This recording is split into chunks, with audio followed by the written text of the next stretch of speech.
Amish Tripathi, best-selling author, historian, someone who understands the confluence of history, culture, civilization and religion all flowing in right now. Amish Tripathi, your first thoughts on the occasion today, the visuals that we are putting out right now. How do you see this? I think this is symbolic of our resilience as a culture, as a nation. The invaders who came here in the last 1,000 years, the Turks, who are erroneously called the Islamic invaders, they were Muslim, but they are often confused with Indian Muslims. They were foreigners. The Turks and also some Arabs and Persians, and then later the Europeans. These invaders went to various other parts of the world as well. In all those other parts of the world, they wiped out most of the ancient cultures. But India is still standing. So the way the last 1,000 years, the way the narrative has been sold to us in our history textbooks, was that it's 1,000 years of defeat, and we are descendants of a defeated people. I disagree with that. The same set of facts, but the narrative I think should be different. We are descendants of the toughest people around because the last 1,000 years was not 1,000 years of defeat. It is 1,000 years of the greatest resistance in human history. No bunch of indigenous people has fought so long and so hard to protect their culture. Because practically every other ancient culture in the world is dead, killed by these very invaders, the Turks and the Europeans. But we are still here. We should be proud of our ancestors. They were the bravest, toughest people around. Our back should be straight, our head should be held high. Mr. Tripathi, that's very well said. You know, one of the most poignant visuals for me was also the Prime Minister honoring the legacy of Veer Hamirji Gohil, who's seen as a Rakshak of Somnath, one of the warriors who laid down his lives protecting Somnath from Muhammad Ghazni's invasion. He was just 17 years old when he fought, just 17. Right. Mr. Tripathi, tell us why is it so important to also remember people like Veer Hamirji Gohil, also Sardar Patel, K.M. Munshi at a time like this? Across, because look, our ancestors don't expect us to be as brave as they were, but they expect us to at least remember them. The worst thing we can do is forget them, right? And we know our invaders. We know the stories of our invaders. We don't know the stories of our ancestors who fought those invaders. Shame on us. We are unworthy descendants of truly great people. And we should know the histories of every single one of our ancestors who fought these brutal invaders, men and women from all parts of India, from all communities, all regions.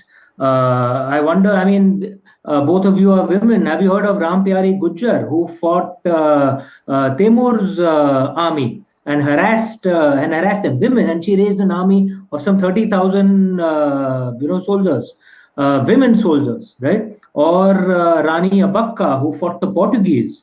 So many of our great heroes and heroines, we don't know their stories because they've not been taught to us. Because if we knew them, we would realize that we are not a defeated people meant to be ruled by foreigners. We are tough people. Mm-hmm. We indeed are a tough people, and very rightly put that how it's important to honor the valor of these people. But we're also hearing so many people talk about right now that this is exclusionary in nature. Why are we going back in time in history? Is this really going to unite a country that is secular? How do you respond to all those people? Because I personally feel that Indian secularism is not so fragile that when you honor something like this, it's going to suddenly shatter. But how do you see this? Look, the first thing of not looking back at history, as Milan Kundera had said, if you want to kill a people, make them forget who they are. Okay, so anyone who tells you, listen, history is not important, well, they are following an Orwellian principle of 1984, right? So it's not true. History is, of course, very important. The question is, what history do we want to remember? Consider the history that has been taught to us. We just spoke about what is taught to us, that we are a defeated people, losing repeatedly to invaders. But consider another aspect of it as well. Do you notice that the British colonial invasion is not called the Christian invasion, but the Turkic colonial rule is called the Islamic invasion? Very, very mischievously done. This was done by the British Raj for obvious reasons. I don't need to tell you what the reasons were. Why the hell did it carry on post 1947? What is the agenda of the Marxist historians doing this? And Bollywood movies add to the confusion, and you can't blame the Bollywood people. They went to the same schools and colleges that we went to. So people, common Indians, think that Akbar looked like Hrithik Roshan, Alauddin Khilji looked like Ranveer Singh. They spoke Urdu, which is our language. They did not speak Urdu. They would have spoken Turkic or Persian, with our foreign languages. We would have understood anything of what they're saying. Realize that the aim was to create divisions between us. What was an Indian foreigner fight, as K.K. Mohammed Saab, the legendary archaeologist, had said, what was an Indian foreigner fight was converted into a Hindu-Muslim fight. And why should we be defending barbaric foreigners like Alauddin Khilji, Mahmud Ghazni, Aurangzeb? Oh, they were also cultural, they were barbarians, right? You don't find Jews trying to find the beauty of Hitler's paintings, do they? And it's utterly ridiculous what has been taught to us. And I would argue that version of history injected more poison into the modern body politic, converted an Indian foreigner issue into a Hindu-Muslim issue. Right.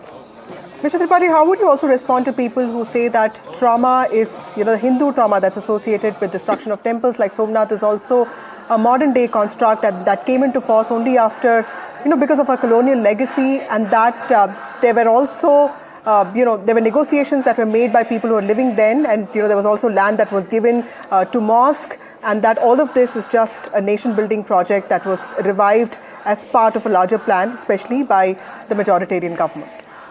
Look, in terms of actual history, you don't have to take the versions of people who've written later.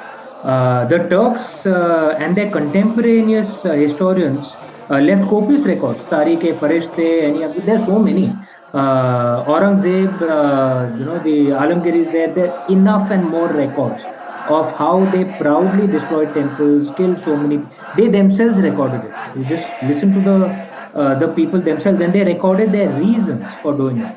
Mahmud Ghazni, the locals had offered him money to not destroy the idol, and he's recorded as having saying, I'm not going to be a trader trading in my religion just for some money. I'm going to destroy this idol. That's what it's recorded in contemporaneous historians. So that's one that's one part of it. When you're talking about historical trauma, I'd actually written an article on this before. Let's draw a simile to individuals who may have suffered child abuse, right? Often people react to child abuse by two extremes. One is denial, the other is unfocused hatred, right? Denial, why nothing happened to me. Unfocused hatred, start hating everyone and anyone, right? India is a classic example of denial. नहीं भाई, हमारे ऊपर तो कुछ हुआ ही नहीं, हम तो गजल गा रहे थे, सितार बजा रहे थे, which is actually not true. And the Arab lands are a classic example of unfocused hatred. The same invaders who came here, Turks, Mongols, Europeans, destroyed the high point of Arab culture as well. And there's a lot of unfocused hatred in Arab land, rightly so, because they've also suffered hugely in the last many centuries, right? You don't need to be a psychologist to know both these extremes are not good, denialism or unfocused hatred. You should accept the truth of what happened and then move on. That's exactly what I think we should do. Speak the truth of the barbarism of these invaders and then move on, realize it has nothing to do with people today. I lived in the UK for 4.5 years. I spoke honestly of Winston Churchill out there. He was in my mind no less than Hitler. But that has nothing to do with the British today. Why should I hate today's British? They have nothing to do with Winston Churchill.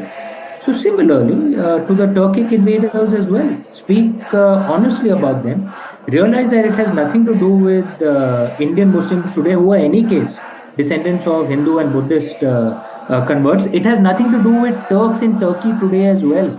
You don't need to go and start hating Turks in Turkey or Turks in Uzbekistan or Kazakhstan. That's also silly. Exactly. Right? But speak the truth of what happened in the past. Don't be in denial that, it was all just ghazals and sitar and, it was all lovely.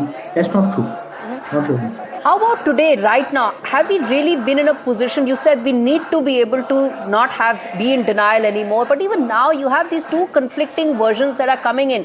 the Congress that has come out has said that, that is not how actually it happened 75 years back, even as there are historical records that do point to the fact that the first Prime Minister, Pandit Nehru, did not want India's first president to be present at the consecration of the temple that took place in 1951. Your thoughts there? Look, I'd like to avoid commenting on politics. Look, politicians will do what... No, this is historical, that's what I'm saying. But I'm talking about from a social issue. I'm just telling you from what I feel from a social issue. Revival of our temples is a good thing. You notice Maharashtra northwards, you find... my family's roots are in Varanasi. You know Kashi Vishwanath ji as well. The original Kashi Vishwanath ji is under the Gyanvapi mosque structure. Aurangzeb had built it. Maharashtra northwards, you find very few ancient temples. Most of them, practically all of them were destroyed. To find really ancient temples, you need to go to South India. And temples were central to our way of life. It was where Indians gathered because pilgrims from across India would gather at great temples. That's where a national consciousness would be built. India was never a top-down country. We were a bottom-up country. As Diana Eck had said, India was not built on the power of kings. It was built on the footsteps of pilgrims, which is why the revival of temples is so important. I notice in Varanasi now, when I go there are signboards, not just in Hindi and English, also in Telugu, also in Kannada, also in Tamil. You'll be shocked how many Telugu people come to Varanasi. This is what builds a national consciousness. So we must revive our temples, and look, our temples are open to all. Lord Shiva doesn't differentiate. Whether you're a man or a woman, any community, any gender, transgender as well, any region, any religion, come to him and he will bless you.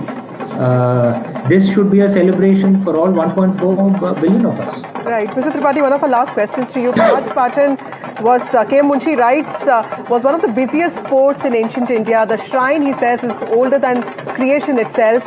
What, according to you, really was the most important factor in ensuring that a place like this, a temple like this, survived years of assault? Because there were people who wanted this temple to be built, but there were also people who kept attacking it in different ways. I think it's a story of resilience. Some say, at least historical records say it was rebuilt 7 times. Some say it was rebuilt 17 times. Think of the resilience of our ancestors. Darkness only wins when the lamps stop fighting. Our ancestors never stopped fighting. That's why we are still around. We must imbibe that spirit as well. And secondly, our maritime traditions, our history books have focused too much on the Khyber to Agra region. There are various, impacts of that. I don't see it as a Hindu-Muslim issue because the Adil Shahis of Maharashtra are also ignored. It was an excessive focus on Delhi. That was the issue. But an impact of that was we forgot our maritime traditions. We see ourselves as a nation of farmers focused on the Khyber Pass on when the next invader would come. When actually we were among the greatest maritime and that farmer landed tradition is actually true of Khyber to Agra. It's not true of our other states. We were the greatest traders, navigators, sailors of the ancient era. We were an outgoing, vigorous people, not a defensive people just tied to our land. Our culture spread from Rome to Japan, from Central Asia to Southeast Asia because we were an outgoing people. And that comes from our seafaring traditions. That needs to be revived, celebrated. All of us Indians should know that. We were a vigorous, outgoing, robust people. And we a risk-taking people. And we must become that once again. Amish Tripathi, my final question to you, sir, which is that your message to people watching this broadcast right now, how should they be imbibing what they are seeing right now, the visuals, and also the fact that many feel that this is supposed to act as a unifying factor for now and for future generations? Your thoughts there? It is a unifying factor. I see it clearly that way. Our traditions. I mean, of course, this is a Hindu temple, but our traditions, incorporate not just the dharmic traditions of Hinduism, Buddhism, Jainism, Sikhism, but also Indian Islam and Indian Christianity. We are all one. And if there's one mistake that our ancestors made, they had a lot of strengths, no doubt. But one mistake they made in the last 1,000 years was a lack of unity. And that has done us in many times.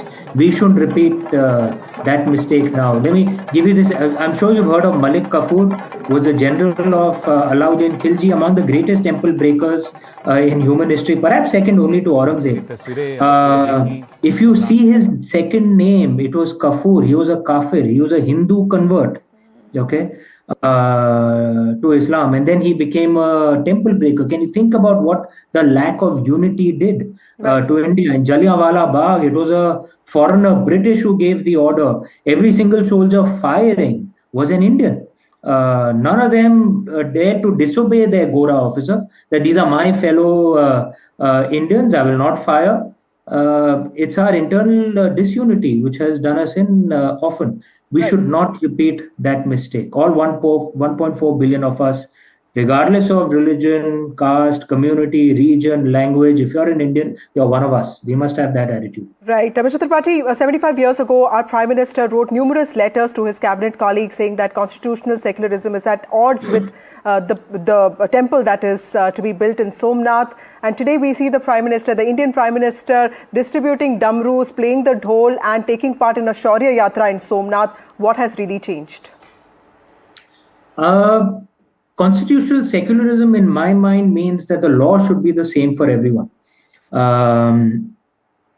I would argue that actually in the last 75 years, we've not practiced constitutional secularism because we have different personal laws for different people.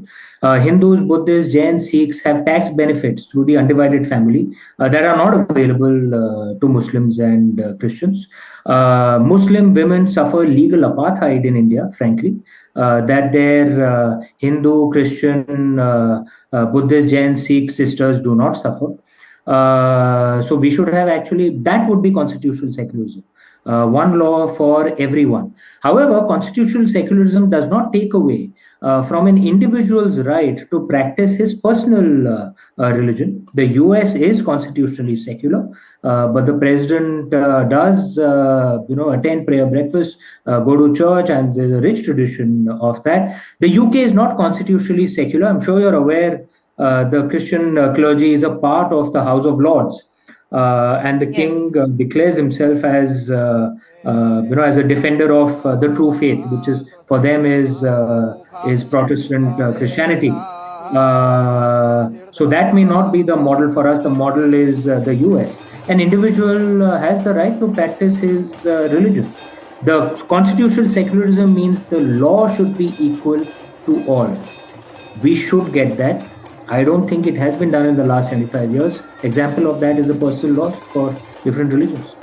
Indeed. That's an important point you're making, that if you talk about constitutional secularism, let there first be same laws for all religions, even as some of the other aspects that you pointed out regarding history, civilization and religion are all extremely relevant as we mark this momentous occasion today. Thanks much, Amish Tripathi, for speaking to us today.